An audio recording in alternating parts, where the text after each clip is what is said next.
నమస్తే. గుంటూరు జిల్లా రాష్ట్రంలోనే చాలా ప్రాముఖ్యత సంతరించుకున్నటువంటి జిల్లా.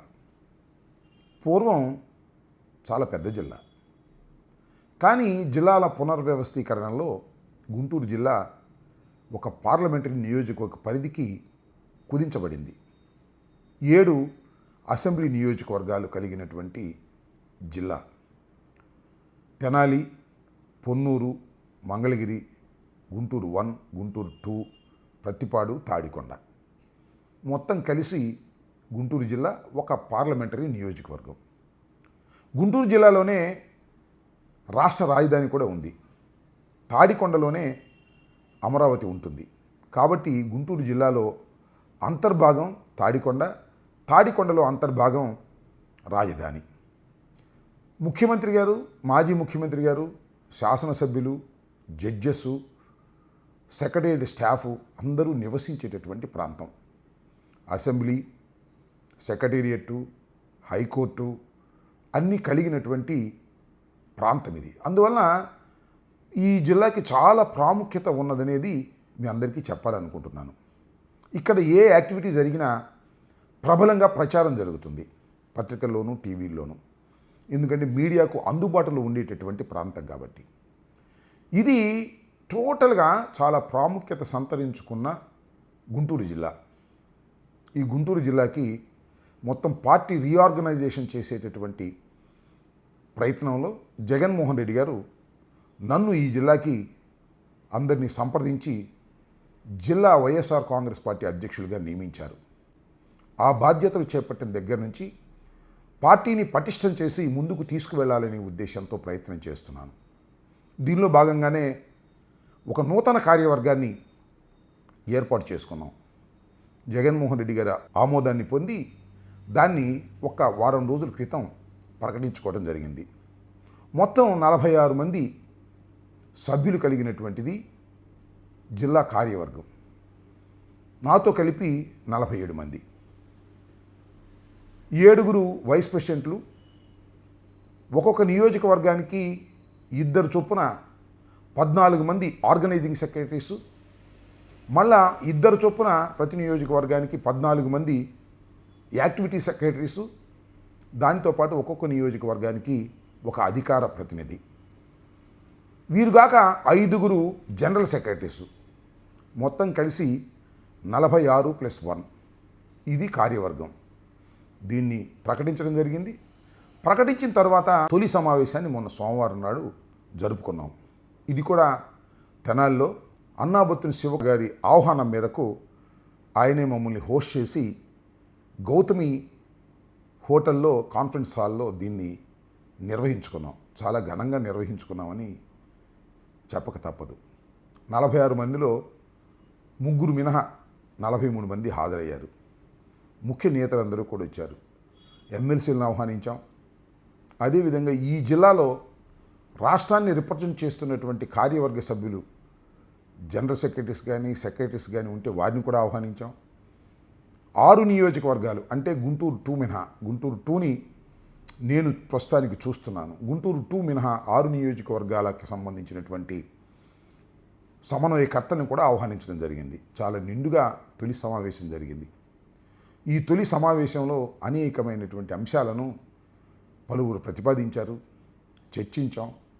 పార్టీ పటిష్టంగా ముందుకు తీసుకువెళ్ళాలని, అందరూ కంకణబద్ధులై ఉండాలనేది ఒకరికొకరం చెప్పుకున్నాం. ఎందుకంటే గుంటూరు పార్లమెంటు అంటే గుంటూరు జిల్లా. వైఎస్ఆర్ కాంగ్రెస్ పార్టీ ఏర్పడిన తర్వాత 3 సార్లు ఎన్నికలు జరిగితే 3 సార్లు కూడా గుంటూరు పార్లమెంటుని వైఎస్ఆర్ కాంగ్రెస్ పార్టీ చేజార్చుకుంది. మొన్న అయితే గత ఎన్నికల్లో 2019 అయితే చాలా విచిత్రం.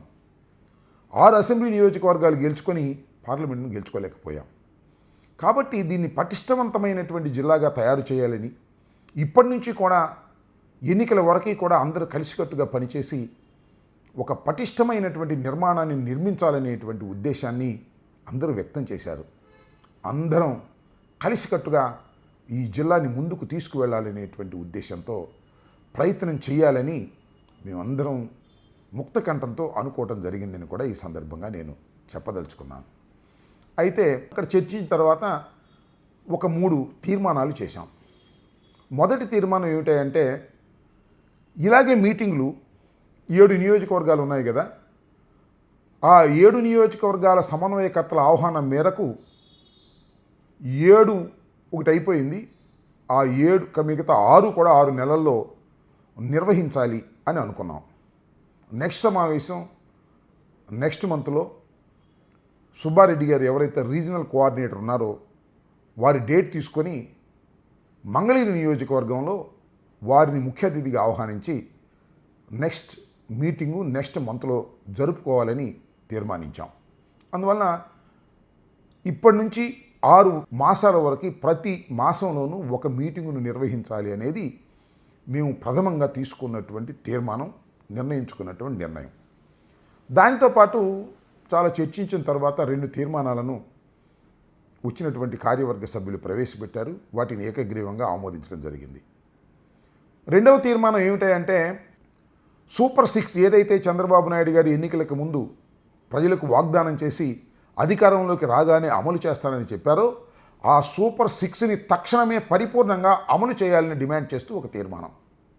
చూశారు కదా, సూపర్ 6ని అమలు చేయడానికి వెనక ముందు ఆడటంతో పాటుగా ఈ రాష్ట్రాన్ని విధ్వంసం చేసేసాడు జగన్మోహన్ రెడ్డి గారు, డబ్బు లేదు అనేటువంటి వంకతో ఇదంతా జగన్మోహన్ రెడ్డి గారి మీద నెట్టేసి అలివి కాని వాగ్దానాలు ఇచ్చి అవన్నీ కూడా జగన్మోహన్ రెడ్డి గారి మీద నెట్టేసి తప్పుకోవాలని చేసేటటువంటి విష ప్రయత్నాన్ని తిప్పికొట్టే విధంగా తక్షణమే అమలు చేయాలని ఒక తీర్మానాన్ని చేశాం. ఇది రెండవ తీర్మానం. మూడో తీర్మానం సూపర్ 6లోనే ఒకటి, అదేమిటంటే ప్రతి ఇంటికి 3 సిలిండర్లు ఇచ్చారంటే ఇచ్చేసామంటున్నారు. ఇది చాలా విచిత్రంగా ఉంది. తూతూ మంత్రం చేసేటటువంటి కార్యక్రమం చంద్రబాబు నాయుడు గారి ప్రభుత్వం, కూటమి ప్రభుత్వం చేస్తూ ఉన్నది. నేను ఏదైతే తెనాలిలో ఈ సమావేశం నిర్వహించామో ఆ తెనాలిని రిప్రజెంట్ చేస్తున్నటువంటి మంత్రి గారే ఈ పౌర సరఫరాల శాఖ మంత్రి గారు. ఆయన శాసన మండలిలో కూడా కొన్ని ప్రశ్నలకు సమాధానం చెప్పారు. వాటన్నిటిని పరిశీలిస్తే మనకు అర్థమయ్యేది ఒకటి, ఈ రాష్ట్రంలో 1,55,00,000 కనెక్షన్స్ ఉన్నాయి. అంటే ప్రతి కనెక్షన్కి కూడా 3 సిలిండర్లు సంవత్సరానికి ఇవ్వాలి.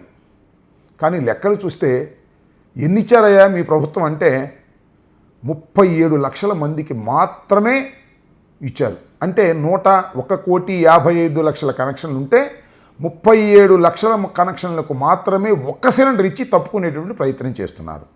వాస్తవానికి మొదటి సంవత్సరం కొద్దిగా కుదించబడినటువంటి సంవత్సరం కాబట్టి ఆర్థిక సంవత్సరం 2 సిలిండర్లు వస్తాయి. 1 సిలిండరే ఇచ్చారు, ప్రొవిజన్ కూడా ఒకటే పెట్టారు, 2వ సిలిండర్ ఎగ్గొట్టే ప్రయత్నం చేస్తున్నారు. కాబట్టి అందరికీ కూడా పరిపూర్ణంగా 1,55,00,000 కనెక్షన్లకి సంవత్సరానికి 3 చొప్పున మొదటి సంవత్సరం 2 తక్షణమే ఇవ్వాలనేది మా 3వ డిమాండ్ తీర్మానాన్ని కూడా ప్రవేశపెట్టి ఏకగ్రీవంగా ఆమోదించడం జరిగింది.